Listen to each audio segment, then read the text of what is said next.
Bonjour à la toile, ici Mademoiselle Sou et aujourd'hui on va parler d'une activité artistique qui est le pouring. Le pouring est une technique dont vous n'avez besoin d'aucune compétence particulière, d'aucune expérience précédente dans l'art. Bien sûr, plus on va dans le professionnalisme et donc dans la vente de ce type de peinture, plus vous allez dans la technique, dans le développement et donc dans quelque chose de professionnel avec une direction désirée dès le départ quand vous faites du pouring.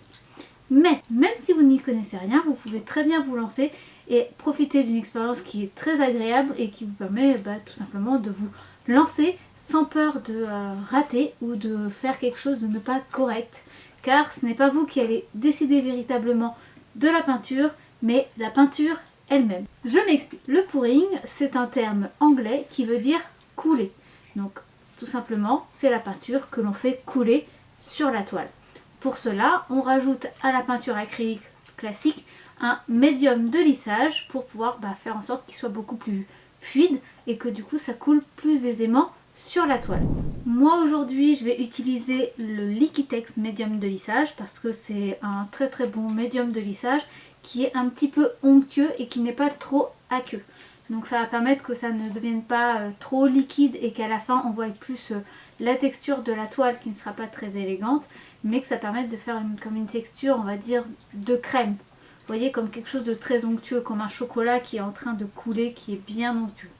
La marque Liquitex est une très bonne marque de médium de lissage. Pour cela, je vais utiliser l'acrylique de PBO, parce que c'est une très bonne marque qui est de très bonne qualité. De toute façon, je vous parlerai des marques de peinture dans une autre vidéo parce que sinon on va s'embrouiller. Vous pouvez prendre n'importe quelle peinture acrylique pour faire votre pouring. La seule chose, c'est que selon votre acrylique, elle ne réagira pas forcément de la même manière que votre médium de lissage. Donc ça, c'est une chose où il va falloir que vous testiez. Le but est, comme je vous le disais, d'avoir une texture crémeuse, onctueuse. Pour le matériel, vous avez besoin de plusieurs choses. Vous avez besoin d'une toile, forcément. Vous avez besoin de peinture, donc de peinture acrylique, les couleurs que vous désirez. Et vous avez besoin d'un médium de lissage. Vous avez besoin d'une bâche ou d'une bassine pour protéger les coulures éventuelles qu'il y aurait autour de la toile. Des récipients pour pouvoir mettre votre acrylique et votre médium de lissage. Des spatules pour pouvoir mélanger. Et je crois qu'on est à peu près bon. Je vais rajouter une paire de gants pour ma part pour ne pas me tacher les mains. C'est quand même pratique de ne pas se tacher. Un tablier c'est bien aussi d'ailleurs. Et puis là, je prépare tout ça et on y va. Voilà, donc là j'ai mon tablier avec moi. Pour commencer, je vais prendre une bâche. Donc là c'est une grosse bâche que j'ai récupérée de chez Action. De toute façon, une bâche reste une bâche. Quoi que vous choisissez, prenez ce que vous avez chez vous. Tant que c'est plastifié pour pas que ça traverse. L'avantage de ce genre de bâche de bricolage, c'est que ça coûte en général pas très cher et surtout que vu la taille, vous pouvez couper des morceaux et comme ça vous pouvez faire petit à petit des espaces de travail, protéger bien et le réutiliser puisque vous avez encore plein de quantité dans cette pièce-là. Si vous n'avez pas de bâche à portée de main et que vous voulez quand même faire un pouring, prenez par exemple un gros sac poubelle que vous coupez sur la longueur de chaque côté et ainsi vous aurez une grande longueur de protection. Ou prenez une bassine, une boîte en plastique et vous mettez votre toile à l'intérieur pour protéger. C'est aussi une technique très envisageable qui est très économique puisque la bassine vous n'avez qu'à la laver. Je vais donc maintenant préparer les peintures. Pour cela, il vous faut des récipients. Les verres comme ça en carton ou en plastique si vous en trouvez encore sont très bien. Ou vous pouvez utiliser des gobelets réutilisables en plastique que vous lavez. Après vous pouvez prendre d'autres choses mais c'est quand même des choses qui vont être tachées assez rapidement et qui sera difficile de forcément récupérer totalement vos peaux. Donc vaut mieux si vous voulez en faire régulièrement prendre des choses pas très chères et surtout qui vous gênent pas que ça soit un peu sali. Et si c'est vraiment pour quelque chose de très exceptionnel, des gobelets en carton comme ça recyclables c'est très très bien aussi. Donc il va déjà falloir que vous en gardiez 4 de côté pour pouvoir poser par dessus votre toile pour pas qu'elle touche le plan de travail, pour pouvoir laisser la peinture couler correctement. Donc j'en mets 4 de côté. Au moins. Après tout dépend de la taille de votre toile bien entendu parce que quand vous prenez des toutes petites toiles, un seul gobelet suffit. Vous prenez une très grande toile, il va vous en falloir plus pour en mettre aussi un petit peu au milieu pour stabiliser la toile. mais vous avez compris le concept. Le but est d'avoir des sortes de gobelets qui servent de plot pour surélever votre toile. Vous prenez votre médium de hissage, ici, attendez, hop, vous prenez votre médium de hissage qui ici est le pouring de chez Liquitex. Vous pouvez aussi rajouter un petit peu d'eau selon votre texture de peinture. Donc ça, encore une fois, je ne peux pas vous donner de dosage parce que ça va vraiment dépendre de votre peinture. Vous pouvez très bien avoir une peinture qui va être de la même marque, mais si elle est plus vieille ou plus récente, n'aura pas forcément la même texture parce qu'elle aura par exemple séché si elle est plus vieille ou au contraire être beaucoup plus liquide si elle vient tout juste de sortir d'usine. Donc c'est quelque chose qui est très délicat au niveau de la texture. Donc je vais plutôt vous montrer le résultat de ce à quoi ça ressemble plutôt que de vous donner un dosage qui risque d'être bancal et que vous me disiez que finalement les dosages que je vous ai donnés ne fonctionnent pas parce que justement tout dépend de la peinture que vous utilisez.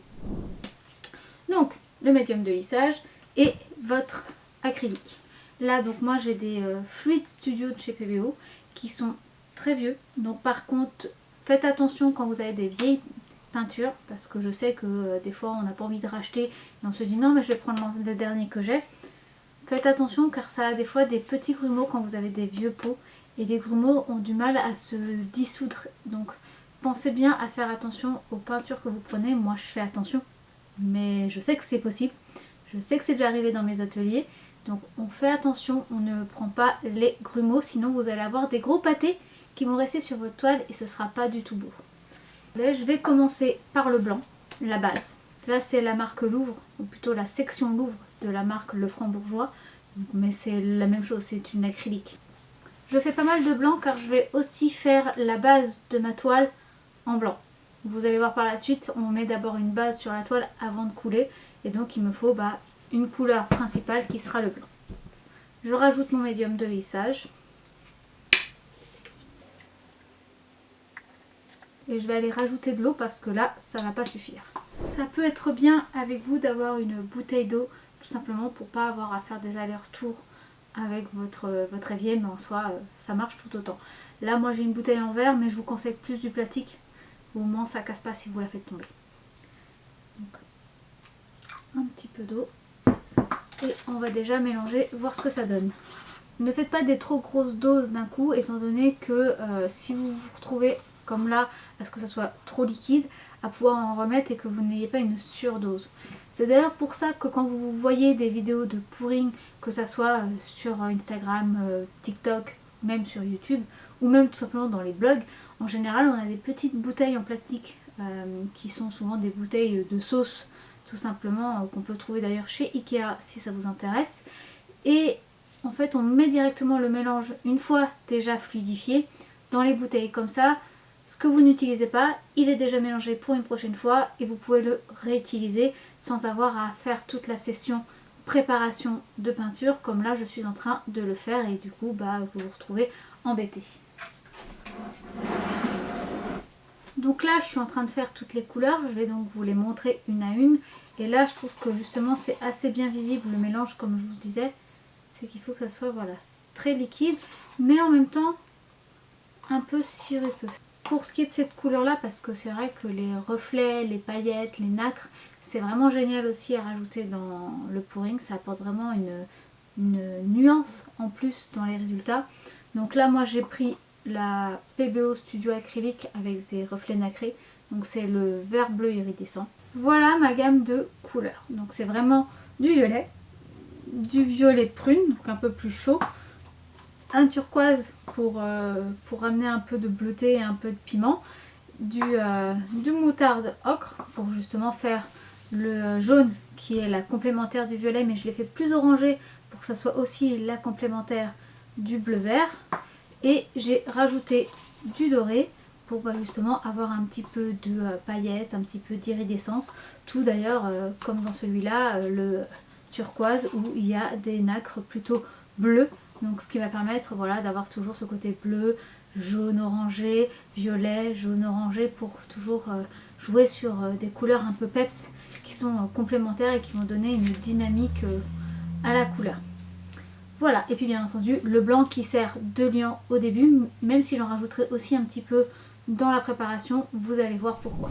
Pour commencer, on va mettre la base sur notre toile. Pour ça, on va choisir la couleur de prédominance, le fond en quelque sorte, de notre toile. Moi, j'ai décidé que ce serait blanc aujourd'hui. Vous pouvez faire du noir ou une couleur très sombre, c'est vrai que ça fait vraiment quelque chose de très impactant en général, mais je vous conseille pour débuter de commencer avec du blanc, car le noir a tendance à tout salir assez vite, et pour débuter vous risquez d'avoir des mélanges un peu malheureux et que vous ne soyez pas satisfait complètement de votre réalisation. Le blanc pour ça, ça amène vraiment un côté plus lumineux, plus laiteux, mais ça, en général ça fait plus un joli dégradé que quelque chose d'un peu pas très beau. Donc le blanc c'est bien pour commencer. Donc déjà on va mettre le blanc sur la toile. Et je vais prendre un couteau. Les couteaux, ce sont ce genre d'outils. Ce sont des sortes de spatules métalliques qu'on utilise dans la peinture, surtout dans la peinture à huile ou acrylique, mais avec beaucoup de texture. C'est aussi très pratique pour étaler votre peinture sans avoir de traces de pinceau et pouvoir ainsi étaler au mieux. Vous voulez savoir la meilleure? J'ai plus de batterie. On se retrouve dans une demi-heure, le temps que ça charge, et puis bah, on repart là-dessus. On se retrouve donc quelques heures après, hein, vous le voyez, il n'y a plus de lumière derrière moi, le Velux est fermé, c'est les aléas du cycle de la journée, hein. Mais on va continuer quand même ceci. Donc là on va passer aux coulures de peinture.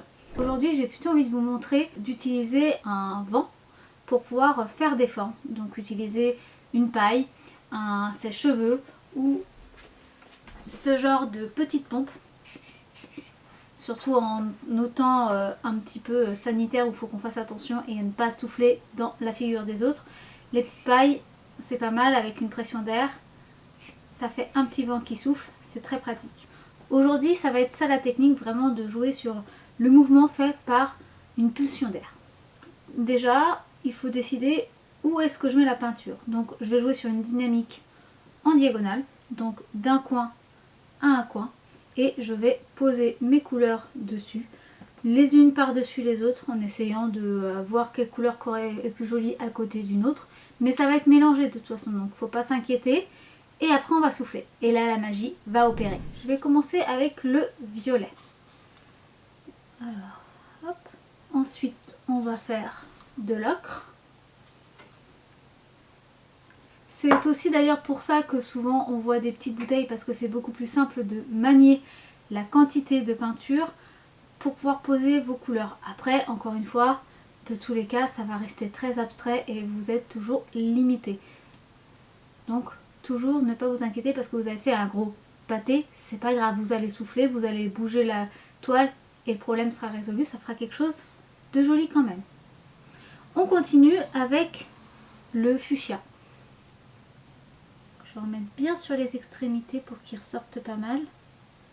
Voilà, j'en mets pas mal de bandes. Je vais en mettre aussi un petit peu là parce que là, il n'y en a pas. On va mettre du bleu turquoise vers turquoise. Vous voyez tout de suite là, le changement de couleur, comment ça explose au visage, la couleur. Je vais mettre un peu de blanc par-dessus. Voilà, je pense que j'ai déjà mis beaucoup. On va rajouter un peu de doré. Que je vais mettre aussi sur les extrémités, voilà, et une bande au milieu. J'ai été généreuse, hein. Et maintenant, place au sèche-cheveux.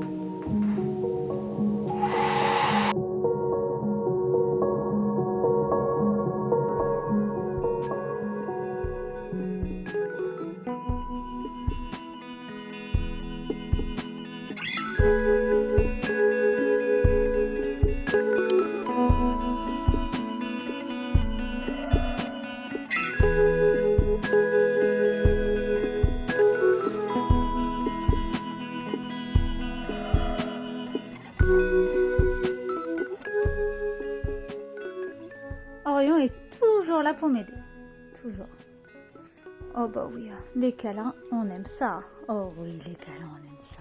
On en est au résultat. Je vais m'arrêter là pour cette réalisation. Voilà le résultat. Je vous montre ça après quelques jours de séchage parce que bien entendu, Il va falloir un petit peu de temps pour que ça sèche, sachant qu'en plus nous sommes en automne-hiver, donc c'est beaucoup plus long à sécher que si nous sommes en été.